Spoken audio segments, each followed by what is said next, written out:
Second ఇన్సిడెంట్‌లో చూపించిన దాంట్లో చనిపోయిన వాళ్ళు సంఖ్య? వీళ్ళ క్రైమ్‌తో చనిపోయిన వాళ్ళు 23 అండి. ఓకే. సో, అండ్ ఇంకొకటేంటంటే సార్, అంటే మీరు ఇప్పటిదాకా ప్రొజెక్ట్ చేసిన ఏదైతే సినిమాలున్నాయో 'మల్లేశం' గాని, లైక్ 'ఏటీఎం మెట్రో' గాని, ఒక డిఫరెంట్ స్టోరీ ప్లాట్ లైన్ తోటే మీరొస్తారు. ఎప్పుడు for the sure you have a different mark in the films. So, ఎందుకు ఇప్పుడు ఈసారి ఈ స్టోరీని ఖచ్చితంగా చూపించాలి అనడానికి what is the main strongest reason for you sir? The ideas are like that అండి. ఫస్ట్ భరద్వాజ్ సార్‌ని ఒక ఫ్రెండ్ కలిసారు. అండ్ దెన్ హి సెడ్ ఈ ఐడియా ఉంది అని చెప్పారు. కానీ అన్నాను ఇది స్క్రీన్ ప్లే ఫార్మాట్‌లో ఉండకపోవచ్చు. ఫిల్మ్ వర్కౌట్ కాకపోవచ్చు. ఎండింగ్ లేదు కదా! ప్లస్ 23 మెంబర్స్ వాళ్ళ వల్ల చనిపోయిన తర్వాత రిఫార్మ్ చూపించడం చాలా కష్టము. మారారు అని చూపించడం కష్టం మూవీలో అని కొంచెం హెసిటేట్ అవుతున్నప్పుడు ఇంకొక ఇన్సిడెంట్ చెప్పారు.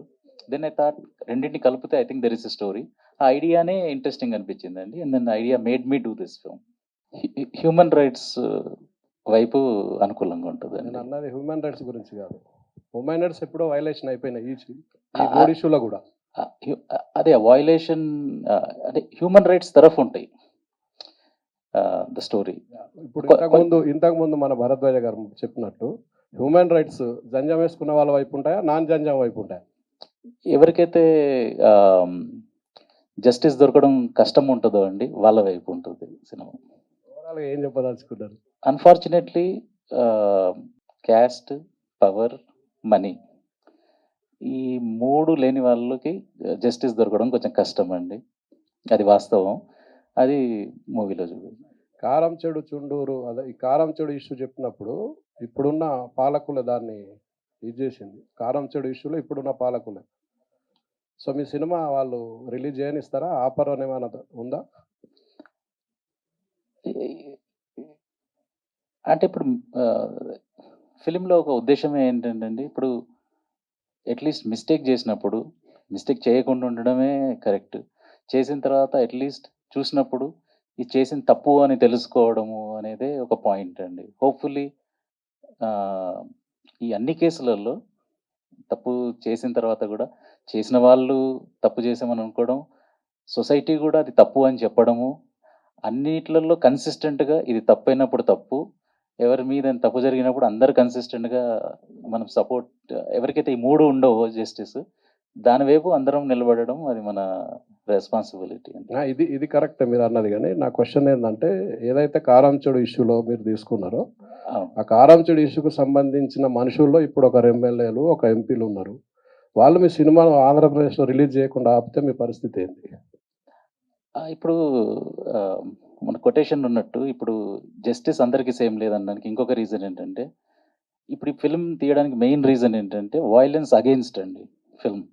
అంటే ఒక ఒక మిస్టేక్ చిన్న మిస్టేక్ అయినా అప్పుడప్పుడు ఎంత పెద్ద మిస్టేక్ అయ్యవచ్చు. 23 మంది చనిపోవచ్చు. దాంతో మళ్ళీ మన లైఫ్ ఎంత కంప్లీట్ డిజాస్టర్ అయిపోతది అని కంప్లీట్‌లీ వయలెన్స్ అగెయిన్స్ట్ చూపించిన ఫిల్మ్. కానీ సెన్సార్‌కి అప్లై చేస్తే ఏ సర్టిఫికేట్ ఇస్తా అంటున్నారు. నెక్స్ట్ చుండూరు ఇప్పుడు మీరు ట్రైలర్‌లో చూసింది అది 70% తీసేయాలంటున్నారు. Bus burning 70. నా క్వెషన్ ఏంటంటే ఒక మ్యాసకర్ జరుగుతది. నేను ఓన్లీ 40 సెకండ్స్‌లో చెప్పానండి మూవీ. బట్ నేనేమి దాన్ని గ్లోరిఫై చేసి సినిమాటిక్ స్టైల్‌లో కాదు. బట్ అట్‌లీస్ట్ ఒక దగ్గర ఒక 8 మందిని చంపితే సినిమాలో ఎట్లా చూపిస్తామండి? ఒక ఒక నలుగురిని చంపినట్టు మీరు ట్రైలర్‌లో ఎంత ఇప్పుడు టీజర్‌లో ఎంత ఉంది? సినిమాలో అంతే ఉంది. కానీ దాంట్లో గ్లోరిఫై చేయట్లేదు నేను వయలెన్స్. జరిగిందది. ఇట్లా చేశారు వీళ్ళు. అంతకన్నా సాఫ్టర్ వేలో చెప్పలేమింకా. ఇది 70% తీసేయాలంటే సినిమాలో ఏముంటదండి? ఒకవైపు ఒక ఫిల్మ్స్‌లో నరుక్కుంటూ పోతున్నారు. నాకు సంబంధం లేదండి. I am not judging those films. దానికి చూసేవాళ్ళున్నారు, చేసేవాళ్ళున్నారు, డబ్బులొస్తున్నాయి. అవి గ్లోరిఫై చేస్తున్నాయి వయలెన్స్. అవిటికి ఎట్లొస్తున్నాయి, యూఏ ఎట్లొస్తున్నాయి, అవిటికి కట్స్ ఎందుకు ఉండట్లేదు. దీన్ని నేను 20 ఇయర్స్‌లో వయలెన్స్ అగెయిన్స్ట్ తీసిన ఫిల్మ్ ఫస్ట్ ఫిల్మ్. మిగతా ఫిల్మ్స్‌లో హీరో గ్లోరిఫై చేస్తున్నారు వయలెన్స్, పబ్లిక్ చూస్తున్నారు. పబ్లిక్ చూసే వరకు అవి మూవీ తీసేవాళ్ళు ఉంటారండి. ఎవరిది నేనేం జడ్జ్ చేయట్లేదు. వాళ్ళు చూసుకొని నాకు ఇంట్రెస్ట్ లేదు. బట్ చూసే వాళ్ళ ఇంట్రెస్ట్ నాదే. బట్ అవిటికి సర్టిఫికేట్‌లు ఎట్లొస్తున్నాయి అనేదే ఎవ్రీ రూల్స్ అవే ఉంటాయి, సెంట్రల్ వాళ్ళ గైడ్ లైన్స్ అవే ఉంటాయి. అయినప్పుడు కూడా కొన్ని ఫిల్మ్స్కి ఎందుకు కష్టం అవుతుంది, కొంతమందికి ఎట్లా సర్టిఫికెట్లు వస్తున్నాయి, వాళ్ళకి ఇవి మరి వైలెన్స్ ఉన్నారు 70% తీసేయాలని ఎందుకు అనట్లేదు. ఇక్కడ బస్ బర్నింగ్ మీరు ఎంత చూసారు సినిమాలో, అంతే ఉంది. కానీ బస్ బర్నింగ్ జరిగిందండి, అది జరిగినట్టు చూపిస్తున్నా. దాంట్లో ఏమి వైలెన్స్, కాలిపోయి శవాలు అట్లాంటిది ఏం చూపించట్లేదు, సాఫ్టెస్ట్ వే. ఇంకొకటి మ్యాసెకర్ కూడా 40 సెకండ్స్లో జస్ట్ చిన్నగా వచ్చేసి 4 అది మరి 8 మందిని ఎట్లా నరుకుంటారు వాళ్ళు. నేను అంతే వైలెన్స్కి వెళ్ళలేదు, అవసరమే కన్వే చేస్తే చాలని. కానీ కన్వే చేసేది కూడా సో ఇప్పుడు ఎవరు రూల్స్ సేమ్ అండి, సెంట్రల్ అది వాళ్ళ బోర్డుగా ఒక గైడ్ లైన్స్ ఉంటుంది, ఎవరు ఎన్ఫోర్స్ చేస్తున్నారు, కొన్నిటికి ఈ ప్రాబ్లం ఎందుకు. సో ఎగ్జాక్ట్లీ ఫిలింలో కూడా మేము క్వశ్చన్ అడిగినారు, constitution same, laws same, interpretation different, కొంత ఇంప్లిమెంటేషన్ డిఫరెంట్. ఎట్లా కన్వీనియంట్గా అంటే ఈ 3 ఉన్న వాళ్ళకి అన్ఫార్చునేట్లీ దొరకదు. ఈ 3 ఇన్సిడెంట్లకు కూడా బొజ్జ తారకము, కేజీ సత్యమూర్తి, కత్తి పద్మారావు లాంటి వాళ్ళు నాయకత్వం వహించారు. వాళ్ళ క్యారెక్టర్స్ ఉంటాయా మీ సినిమాలో? ఈ కాంట్రిబ్యూషన్ చేసిన వాళ్ళందరివి ఎక్కడో ఒక దగ్గర మీకు కనిపిస్తుంది అండి. అంటే ఫర్ ఎగ్జాంపుల్ సత్యమూర్తి సార్ రాసిన పోయిటరీ అవన్నీ ఏదైతుందో అది మీకు కొంచెం పోయిటరీ వస్తుంది, ఫోర్స్డ్గా ఉండదు.